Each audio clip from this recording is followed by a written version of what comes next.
Bismillah. Okay, let us continue. This is the same paper 2018 Mathematics Alternative A, paper 1, question number 24. The question reads, the equation of a curve is given by, or the equation of a curve is given as y is equivalent to a third x power 3 minus 4x plus 5. A third x cubed minus 4x plus 5. We are required to determine part A, the value of y when x is 3. The value of y when x is 3. So, this is what we are going to have. We are to look for what y is when x is 3. So, the equation is y is equivalent to a third x power 3 minus 4x plus 5. So, we'll come down here and say, but our x is given as 3. So what will be y? So for you to get y, we are going to substitute. So y will be equivalent to a third. We open bracket, we introduce the x, which is 3. We raise 3 power 3. And then minus 4. We again introduce the x, which is 3 plus 5, like this. So 3 power 3 is the same as 3 times 3 times 3, which is equivalent to 27. So we are going to have y is equals to 27 over 3 minus 4 times 3 is 12, and then plus 5. So when you take 27, you divide it by 3, we are going to end up with 9. So we are going to have 9 minus 12 and then plus 5. So 9 minus 12 will be negative 3. 9 minus 12 is negative 3. And negative 3 plus 5, we are going to end up with positive 2. So the value of y when x is 3, it is going to be 2. We are done with the first part of the question. So part 2 of the question, we are required to determine the gradient of the curve at x is equals to 3. The gradient of the curve at x is equals to 3. So for you to get the gradient of the curve, you need to have what is called gradient function. You need to have the equation for the gradient function. And that equation for the gradient function, in other words, it is the differential equation dy dx. We call this equation gradient function. So the dy dx of the curve is, if the curve is y equals to a third x power 3 minus 4x plus 5, we are going to differentiate y with respect to x.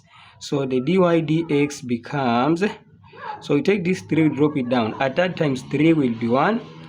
So it will be 1x, which is the same as x. And then this power, we reduce it by 1. So 3 minus 1 is 2, like this.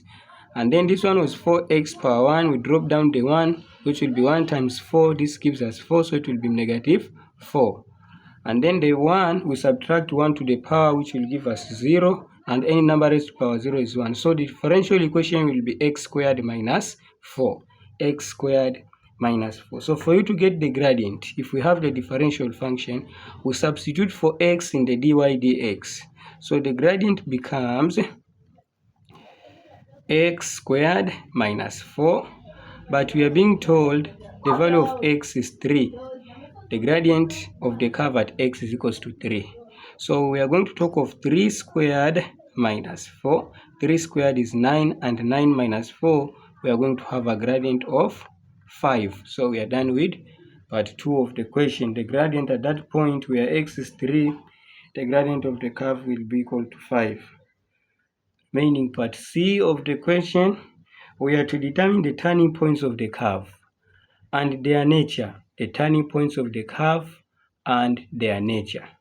So for the turning points of the curve, we need to appreciate that a turning point, what is called dy dx, or the gradient of a curve, a turning point, is always equal to 0. The differential function is always equal to 0. So for that case, we'll come here and say dy dx is equal to 0, at turning point. So the dy dx was this one here, x squared minus 4. We write it here that x squared minus 4, we equate this one with 0. So how do we get x? We take this negative 4 to this side. So we're going to have x squared is equals to positive 4. How do we get x? So x is the square root of 4, and the square root of 4 can be positive 2 or x being negative 2. But the square root of a number is either positive or negative. So if x is 2, what will be y? And again, if x is negative 2, what will be y? If x is 2, what is going to be y? And if x is negative 2, what is going to be y? So for the first value of y equals to, we back to this first equation here, the equation of the curve, a third x power 3 minus 4x plus 5. But at this point, our x is equals to positive 2. So the value of y becomes a third positive 2 power 3 minus 4 into 2 and then plus 5. So positive 2 power 3 is the same as 8. So our y will be 8 over 3 minus 4 times 2 is 8 and then plus 5 plus 5. So at this point, negative 8 plus 5 is negative 3. So our y will be 8 over 3 minus 3. So if you take 8 over 3 minus 3, we are going to end up with negative a third. If you take 8 over 3 minus 3, we are going to end up with negative a third. Remember, 8 over 3 is the same as 2. It is the same as 2 and 2 thirds. So 2 and 2 thirds minus 3, we are going to end up with negative a third. So the first point, the first turning point is if x is 2, y is negative 1 over 3. 2 comma negative a third, meaning the other turning point. So for the other turning point, again we say y is equals to a third x power 3 minus 4x plus 5, like that.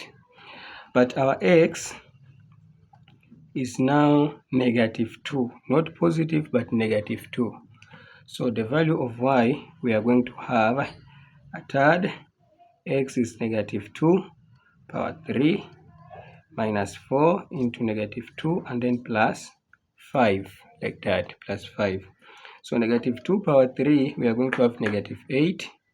So our y will be equal to negative 8 over 3 minus and minus will be positive 8 and then positive 5, like this.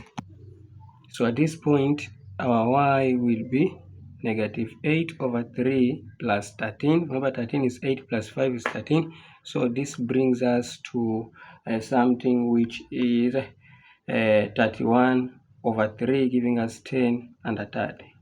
If you take negative 8 over 3 plus 13, you are going to have 10 and a third. So that second point, that second turning point will be if x is negative 2, then the value of y is 10 and a third. So we are remaining with the nature now to establish the nature. So for you to establish the nature, you are going to say which one is maximum and which one is minimum. And what we do, we are going to differentiate our curve for the second equation. We get successive differentiation d square y over dx squared. Since the dy over dx was equivalent to x squared minus 4, we had it, which was this one here, dy over dx x squared minus 4. So for you to get the nature of the turning points, you are going to differentiate this one again for the second point.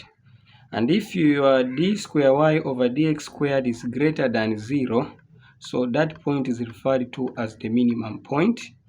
And if your d square y over dx squared is less than 0, the point is called maximum. And if d square y over dx squared it is equals to 0, we call it point of inflation, like that. So in this part, what are we going to have? For the first case, let us differentiate this one for the second time. So the d square y over dx squared becomes, we take this down here, it is going to be 2x, like that. So if it is 2x, our first point is 2, negative a third. So we are going to prove whether this one is maximum or minimum. So if x is 2, we bring it here, we are going to have 2 times 2, and 2 times 2 is 4. So since 4 is greater than 0, we refer to this point as minimum point. Minimum point. And then for the second case, we use the same 2x, but x here is negative 2. So we're going to have 2 into negative 2. 2 into negative 2, we end up with negative 4. So negative 4 is less than 0. So we refer to this point here, negative 2, 10 and a third, as the maximum point. Maximum point. So we are done with this question.